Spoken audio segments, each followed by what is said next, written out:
This is the iPhone 14 Pro, the best and probably the most popular iPhone you can get your hands on today. And this is the new Pixel 7 Pro, the latest and most premier phone made by Google and arguably the best Pixel ever conceived. Now, with the holiday season being a very popular time to upgrade your phone, you might be thinking which one of these premium devices is the right one for you. Well, I've been testing out both since their respective releases, so I thought I'd put together a comparison review to help you figure out which phone you should go with for 2023. And let's jump right into the physical design, as the iPhone 14 Pro Max and the Pixel 7 Pro, yes, they do have some things in common, but they're also quite different. And the first commonality between these devices would be the size. They are both representative of the bigger is better camp of modern day form factors. They both have edge-to-edge immersive screens in which both of their displays clock in at a very large 6.7 inches. They also follow a similar blueprint when it comes to build, as both the iPhone and the Pixel have a glass-on-glass design held together by a metal frame. Both also have 3 cameras on the back and a selfie camera up front, and their own set of unique colorways that differentiates them from previous models. The most prominent example here would be how each manages the cameras on the back of the phone.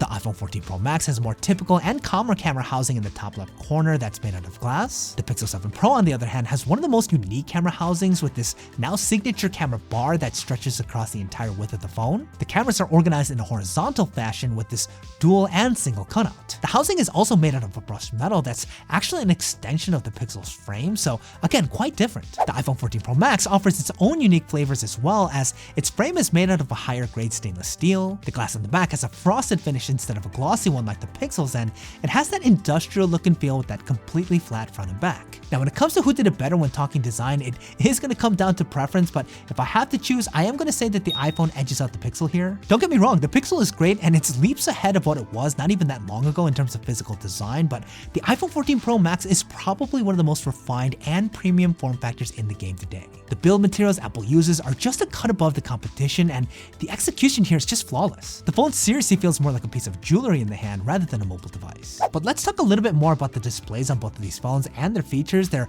such a big part of the user experience, and I'm happy to say that both do very well in this category. They're both OLED panels that look outstanding. The Pixel 7 Pro comes in with a slightly better Quad HD Plus resolution, and it's more immersive with only that single hole punch cutout for the front-facing camera and the slight curved edges on the sides. On the other hand, the display on the iPhone 14 Pro Max is completely flat, which some people prefer, myself included. And though it might not be as immersive with this pill-shaped cutout, you do get access to Apple's newest iOS feature, Dynamic Island. Dynamic Island provides users with a really engaging way to manage certain notifications and multitasking on the iPhone, and it's a superbly executed new feature baked within the phone software. When it comes to unique display features for the Pixel 7 Pro, it does have a built-in fingerprint reader that I'm happy to say is a bit faster than what was on the previous generation. It's still not as fast as I'd like it to be, but the Pixel 7 Pro does come equipped with Face Unlock as a secondary biometric security measure, which does work very well. And the panels on both the iPhone and the Pixel have 120Hz variable refresh rates, so you get that much smoother UI navigation for both, which is great. And not exactly part of the display, but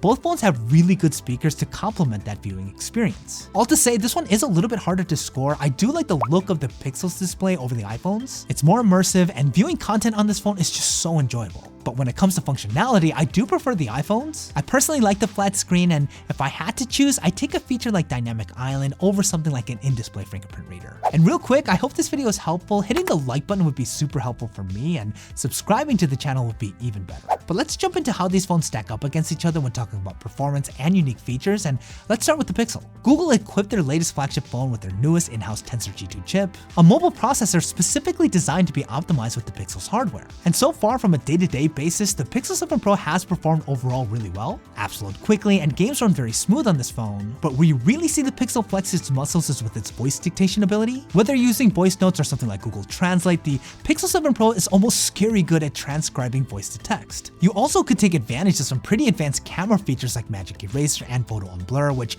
no doubt requires a good amount of mobile processing strength. Now, when it comes to the iPhone 14 Pro Max, it's equipped with Apple's latest A16 Bionic chip, arguably the most powerful mobile processor in the market today, and Apple's processors have a proven track record of class-leading performance, and the 14 Pro Max doesn't disappoint. I mentioned this earlier, but a great illustration of the A16 Bionic's powers through Dynamic Island. The animations are silky buttery smooth, and its ability to manage multiple applications no doubt requires a good amount of horsepower. You also get access to Apple's Face ID biometric security system, which is arguably the most sophisticated face unlock feature on any mobile device. But where you see the iPhone 14 Pro Max flex most of its muscles is with its camera features. something we'll touch on in more detail when we talk about the cameras overall. But before we do that, let's talk about battery life on each phone, probably one of the most important areas of performance that seems to be getting more important by the day. Now, when looking at just the spec sheet, objectively speaking, the Pixel 7 Pro should have an edge here. It has a larger 5000 mAh battery, and Google claimed that the new G2 processor was significantly better optimized than its predecessor. And in my testing, the Pixel 7 Pro's battery life is pretty good. I get around 6.5 hours of screen on time on average, and I'm pretty comfortable getting through a full day of moderate use on a full charge so long as I don't have any extended periods of gaming or watching videos on YouTube. It is an improvement over last year's Pixel 6 Pro, but if I'm being honest, it's not as nice as I would have liked it to be. When it comes to the iPhone 14 Pro Max, it does perform better even with a smaller battery. Apple is the king of optimizing its hardware to its software, so it's not that big of a surprise, but I've been averaging around 7 hours of screen on time with this phone, which again is pretty good. I will say it's not as good as last year's iPhone 13 Pro Max. That phone was hands down the battery king. I think the main culprit for the decline is iOS 16. It just seems to be a more power-hungry software. Moreover, the new always-on display feature on the 14 Pro Max does make the battery performance suffer a bit. It's nothing major, but I actually do turn this feature off to get as much battery life as I can. But let's get into the final area of comparison and probably the most important area when talking performance, and that's the respective camera quality. Both Google and Apple have been the frontrunners when it comes to their image processing wizardry, and the Pixel 7 Pro and the iPhone 14 Pro Max represents both companies' best efforts in this arena.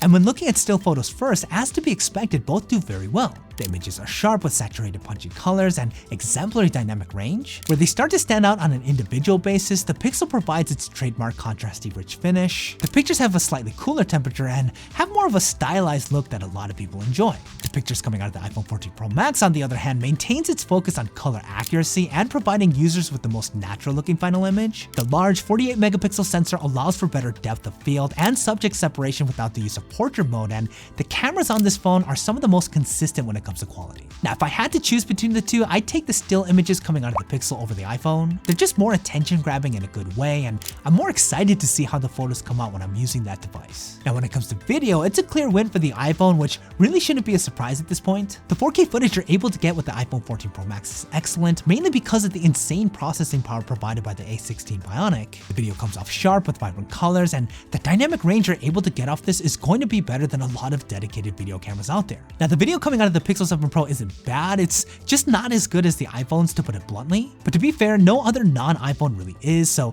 the footage in that regard is actually pretty good. It's decently sharp and handles dynamic range okay, but it can come off a bit overprocessed, especially when you get a lot into the frame. So it's an easy win for the iPhone here. If you're into shooting video, there's really no question. And that brings me to the last area of comparison, and probably one of the most important to you, and that of course is the price. Let's start off with the iPhone 14 Pro Max. This phone has a starting price tag of $1,099, making this one of the most expensive phones that you can go with in the market today. At that price, you can get one fully unlocked with 128 gigabytes of internal storage. The Pixel 7 Pro, on the other hand, also gives you the option for a fully unlocked base model with 128 gigabytes of internal storage, but with the starting price of only $899. And as of filming this, it's already on sale for $749. That's a pretty incredible price for all you're getting with this phone, and I think it makes it the clear winner when it comes to value. Now, I do personally think that the iPhone 14 Pro Max is a better overall phone, as it's more refined and really does almost everything extremely well, but it is very expensive, and when compared to the Pixel 7 Pro that costs $749, the iPhone isn't better enough to warrant such a price difference. Now, I get it, I'm going to be ripped apart in the comments as an Apple fanboy, which I will say to a certain extent is justified, but